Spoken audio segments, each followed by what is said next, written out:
So imagine you're walking into this high-stakes chess tournament, right? And like every single person in the room has spent 10,000 hours memorizing algorithms, studying opening theory, and charting out their moves on this perfectly calculated spreadsheet. Oh yeah, total optimization. Exactly. And your strategy, you walk up to the table, look your opponent dead in the eye, throw the board in the air, and just see where the pieces land. I mean, that's bold. Right. But that tension between the meticulously planned spreadsheet and the absolute gamble of the moment, that is exactly what we're exploring today. Welcome to this deep dive. It really is the fundamental divide in how we as humans process pressure. Because we inherently crave the spreadsheet, you know? We want the safety of a guaranteed outcome. Oh, for sure. We love variables we can control. Right. But reality, I mean, more often than not, it just refuses to fit into those neat little boxes. Reality demands the gamble. It totally does. And today our mission is to explore how to master that gamble. And we're doing it through a truly fascinating document we've gotten our hands on. It's called Mac's Pokémon Notes. Yeah, and we should clarify right away. Yeah, please do, because if you are listening to this and assuming we are just about to read, like, a strategy guide full of video game stats and movesets, throw that idea out the window right now. Far from it. What we are actually looking at is a profound, incredibly raw psychological character study. It chronicles the evolution of a trainer named Mac, tracking his rise from, well, this lost kid on the streets, to becoming the voltage gambler gym leader of Castelia City. It's basically a masterclass in identity, right? Like risk tolerance and figuring out who you are when the pressure is entirely on you. Exactly. So whether you're trying to build a resilient team at work, leading a creative project, or honestly just trying to navigate your own chaotic daily life, there's a massive paradigm shift waiting for you in this material. Okay, let's unpack this. We have to start where Mac starts, which is Castelia City. Yeah. The documentation paints this incredibly visceral picture of the place. Oh, it's so vivid. Right. It's this city that never sleeps, just humming constantly. Car horns, footsteps, music leaking out of headphones, millions of people moving like electric currents through concrete veins. And somewhere inside all that overwhelming, deafening noise is Mac. And Mac is, he's really struggling to find his frequency. Yeah, the notes describe him as being half jock, half nerd. Right, which means he's a kid who is too much of one thing for a specific group and not enough of another to fit in anywhere else. Which is an incredibly isolating place to be. It really is. When you don't neatly fit into a predefined category, you often end up adopting a chameleon-like survival strategy. He absolutely does. He learns how to read the room perfectly. He becomes the guy who can make people laugh, the guy who can shift the energy and turn an awkward silence into something warm. But he is entirely performing. Yes, it's a total act. And the tragedy of that kind of performance is that it leaves you feeling hollow. You're constantly, like, modulating your personality to please the audience in front of you. Mac secretly feels like he is just playing the track, but not actually choosing the music. Exactly. He's reacting to the world, entertaining it, but deeply wondering if anyone actually sees him. And that feeling of internal instability, of being a drifting, unregulated current that sets the stage for a chaotic encounter that changes his entire trajectory. The alleyway scene. Yeah, the alleyway. So it's pouring rain in Castelia, you know, that heavy, loud urban rain. Mac is hiding in an alley. His hoodie is soaked. His mind is just spinning with all these questions of where he actually belongs. And he looks down and he sees this tiny, shaking Pikachu. And what is crucial here is the specific physical description of this Pikachu. Its sparks are flickering unevenly. Yeah, like a broken bulb. Right. It can't decide whether to fight or run. It is mirroring Mac's exact internal state. Too much energy, no direction, completely overwhelmed by the environment. Just two currents that aren't quite stable, and Mac doesn't pull out a Pokeball. No, he doesn't. He doesn't assert dominance or try to capture it the way, like, trainers are taught to do. He just crouches down in the mud and says, "World kinda loud, huh?" And the Pikachu stays. It stays. What's fascinating here is that this wasn't a master taming a beast. This was a bond of pure mutual recognition. Yeah.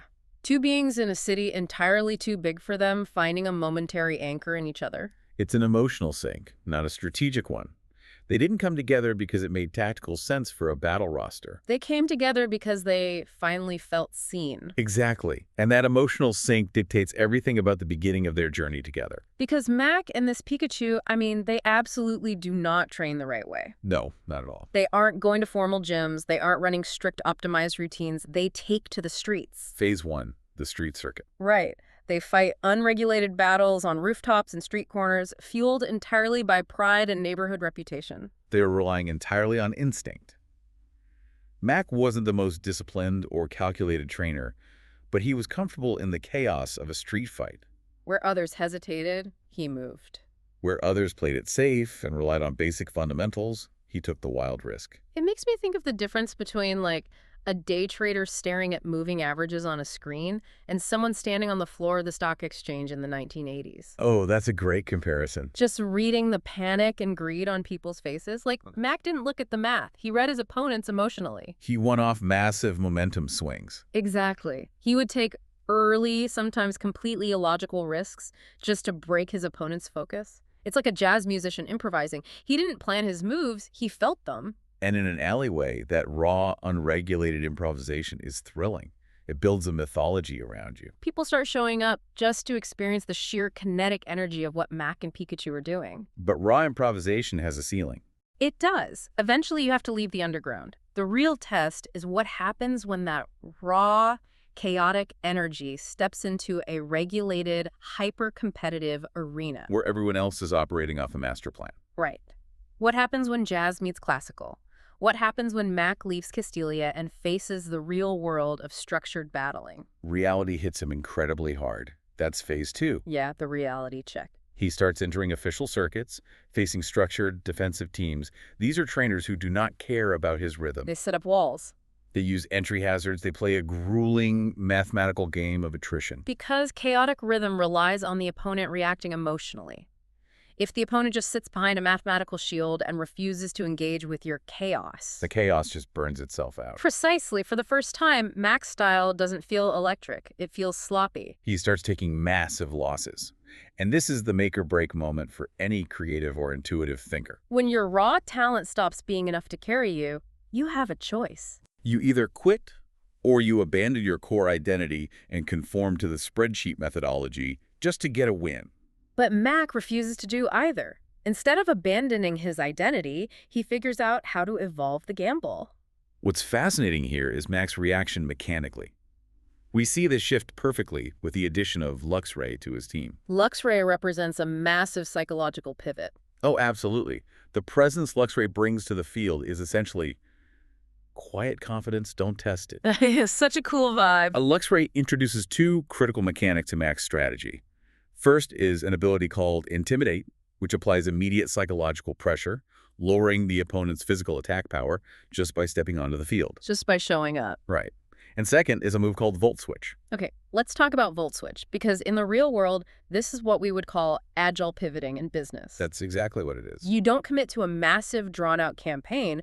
You strike your opponent, deal damage, and instantly swap out to another Pokémon before the opponent can retaliate. It's controlled risk. Mac is learning that you don't just throw your money on the roulette table blindly.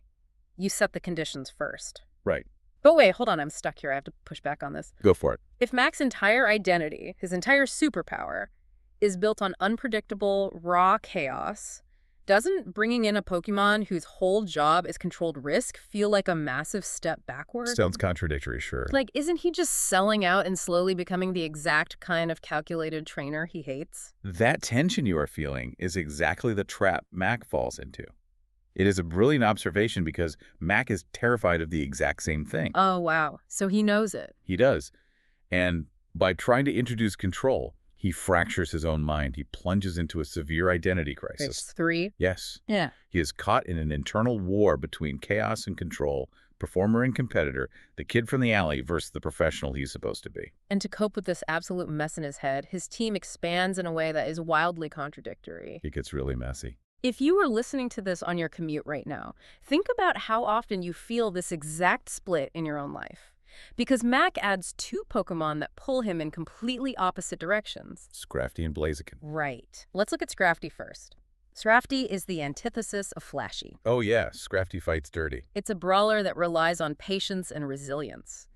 Scrafty represents Mac's hidden grit, proving to him that endurance matters, and that sometimes winning ugly is still winning. It's the part of us that just puts our head down and grinds through the inbox. Exactly. But then, on the exact opposite end of the spectrum, he brings in Blaziken. And Blaziken is purely competitive fire. It carries this dangerous, burning, like, I have to prove I can dominate you energy. Blaziken is the ego. It's the part of Mac that wants to crush the spreadsheet trainers just to prove he's better than them. But there is a massive danger here. Mac starts chasing the dopamine hit of the win, rather than expressing his true identity. This raises a critical philosophical question for anyone striving for success. What is the actual cost of winning if you lose yourself in the process? Right. If Mac is just dominating opponents through brute force to prove a point, he isn't the voltage gambler anymore. He's just another generic, ego-driven competitor. The chaos isn't joyful anymore, it's toxic. Completely toxic. So how does he break the system? How does he stop fighting himself and synthesize these two halves? He finds his catalyst. That's phase 4. He realizes that playing the standard game, even if he wins, is a failure of character. Wow. He has to refine his gambler style into something entirely new, and he does this through a Pokémon named Electivire. Okay, here's where it gets really interesting, because Electivire completely changes the mechanical reality of the battlefield. It redefines the rules. Electivire's defining feature is an ability called Motor Drive, and here is how Motor Drive works in practice. If you hit Electivire with an incoming electric attack, it doesn't take damage. It absorbs it. Yes. It absorbs that hostility, absorbs that risk, and uses it to trigger a massive speed boost. Its entire vibe is just, say I won't. Think about the real-world equivalent of this. It's exactly like regenerative braking in an electric vehicle. Oh, that's brilliant. You don't just survive the friction of the brakes. You literally capture that kinetic energy, internalize it, and feed it back into your own battery to propel yourself further. Mistakes become fuel. The opponent's pressure becomes his power. Max stops running from the risk. And he stops trying to awkwardly control it, too. He weaponizes it. By synthesizing this, Mac establishes an entirely new philosophy. He no longer attempts to merely survive an opponent's defensive structure. He requires it. Yes, he actively requires their pressure to accelerate his own tempo. He baits them into taking shots at him, knowing he has the mechanical infrastructure to absorb their attack and turn it into momentum. It is the ultimate form of anti-fragility. But creating a philosophy is one thing, right? Testing it under the ultimate pressure is another. The legend encounter. Phase 5. Mac's final trial before he can truly master himself is an encounter with a legendary Pokémon, Zapdos. And encountering a legendary entity is not a matter of standard battling. It is the ultimate test of a trainer's internal alignment. You are facing a literal force of nature. And you do not catch a force of nature by throwing a net over it. You don't just beat Zapdos into submission with better stats. Zapdos responds to presence. Mac earns its respect not by trying to control the lightning, but by stepping into the chaos without flinching. He stands his ground, and because of that, Zapdos becomes his ultimate anchor. It embodies the realization that the storm doesn't panic. The lightning crashes, the wind howls, but the center of the storm is entirely at peace with its own nature. Which ushers in the final evolution of Mac's character. Phase 6, he becomes the cool trainer. And by cool, we need to be clear. Yeah, I don't mean he wears sunglasses indoors. I mean, he stops trying to be the funniest kid in the room to hide his insecurities. He stops trying to be the most dominant competitor to feed his ego. He becomes effortless. And we must clarify, effortless does not mean devoid of effort. Exactly the opposite. It means all of his effort is finally aligned in the same direction. He stops forcing plays. He stops chasing validation from the crowd or his opponent. It's an internal shift. To use a different analogy, it's like a master surfer or a sailor. An amateur sailor fights the wind, constantly aggressively adjusting the sails, just getting battered by the ocean. Right. A master understands the mechanics of the ocean so deeply that they just angle the sail and let the environment do the heavy lifting. Mac is still gambling. He is still taking massive risks. But now, he isn't gambling out of desperation. He knows exactly when the odds are in his favor. Achieving this level of internal mastery is what finally qualifies him to return home. He heads back to Castelia City, not as a chameleon looking for a place to hide, but as a gym leader capable of creating a space that tests others. Exactly. Let's paint the picture of present-day Mac. He is standing at the top of a Castelia skyscraper, his rooftop gym. The neon lights of the city are flickering around him. You can just see it. There's heavy bass music thumping in the air. The whole city is stretched out beneath him like a living circuit board. His Pikachu, who has now evolved into a fully realized Raichu, is at his side, crackling with perfectly controlled energy. A total powerhouse. A challenger steps out of the elevator onto the roof. Max smirks, tosses a Pokeball into the air to the beat of the music, and tells them, "You can play it safe, or you can bet on yourself." It is a brilliant subversion of the entire gym leader concept. Most gyms test if your Pokemon are simply a higher level, or if you've memorized the elemental rock, paper, scissors matchup charts. They test your spreadsheet. Right. But Mac doesn't care about your spreadsheet. He tests how you handle total uncertainty. He wants to know, can you adapt when the math fails? Can you stay calm when your perfect, meticulous plan goes up in flames on turn 1? Can you trust your own instincts under severe pressure? To understand how he executes this test, we have to look at the mechanical structure of his final team. The strategy is documented as the rhythm pressure gambler variant. So what does this all mean when the battle actually starts? It's built on 2 incredibly synergistic engines. First, there's a pivot loop. Mac uses Raichu and Luxray to constantly execute that Volt Switch move we talked about. He hits you and immediately vanishes, swapping positions. It's constant agile repositioning. He is resetting the tempo of the battle every single turn, so you can never ever get comfortable enough to execute your spreadsheet plan. And while you are entirely distracted, frantically trying to pin down his pivot loop, he activates the second engine. The gambler mechanic. He brings in Electivire or Blaziken to take massive venture capital-style risks. They bait a specific attack, absorb it, and set up a sweeping speed boost so that when they finally strike, they wipe the board. And the genius is, if the gamble fails, he doesn't panic. He still has Scrafty to play the long, grueling game of attrition, and Zapdos to absorb the pressure and stabilize the field. He doesn't rely on one single path to victory. He adapts to whatever you give him. Which brings us to the core metaphor that ties this entire psychological study together. Most trainers build their teams like spreadsheets. They look for optimal statistical outputs, risk mitigation, perfect balance. But Mac built his team like a playlist. A playlist. Different moods, different tempos, completely different genres of problem solving, but all radiating from the exact same core identity. When you look at a spreadsheet, you're asking, what is the statistically optimal move? It's a question of math. Yeah. But a playlist is emotional. It is an expression of self. The emotional synergy is undeniable. Every single Pokemon represents a literal piece of Mac's psyche that he has finally accepted. It's beautiful, really. Raichu is his social, charm-bouncy, playful, often underestimated but capable of controlling the room. Luxray is his cool persona. Quiet, applying pressure just by existing. Electivire is his gambler instinct, literally turning hostility into an advantage. Blaziken is his intense ambition and drive. Scrafty is his imposter syndrome, his hidden struggles, and his willingness to grind in the dirt. And Zapdos represents his ultimate growth, the ability to find stillness within the storm. So when Mac is in the heat of a battle, standing on that neon rooftop, he isn't scanning a mental spreadsheet asking, what's the best tactical move against a water type? No.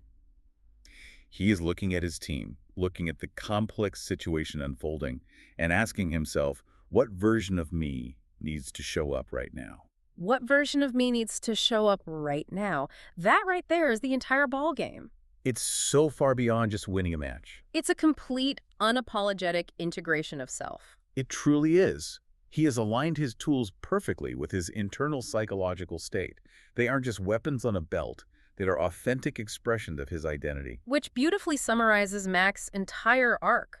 I mean, we watched him start as a soaking wet kid in an alleyway, fighting unregulated street battles, completely unsure of his own frequency. We watched him hit the wall of the structured corporate-style battling world. We saw his mind fracture as he tried to balance the grit of Scrafty with the toxic ego of Blaziken. And we saw him break the system entirely by realizing that his true superpower wasn't a specific strategy.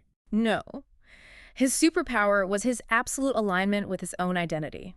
He learned how to capture the kinetic energy of chaos and use it to propel himself forward. The voltage gambler. The chameleon who finally stopped playing the track and started choosing the music. And as we wrap up this deep dive, this leaves you, the listener, with a vital question to mull over. So let's hear it. We've talked extensively today about how Mac built his playlist to conquer the city, but it leaves a lingering, somewhat uncomfortable reality.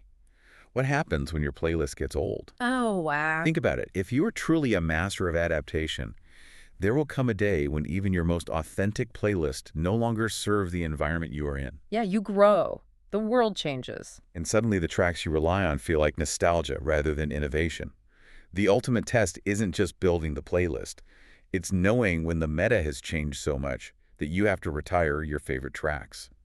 What is the catalyst in your own life that tells you it's time to wipe your slate clean and build a completely new rhythm? That is an incredible thought to leave on. Because life is never going to give you a static spreadsheet. Yep. The variables will always change, and eventually, the music has to evolve.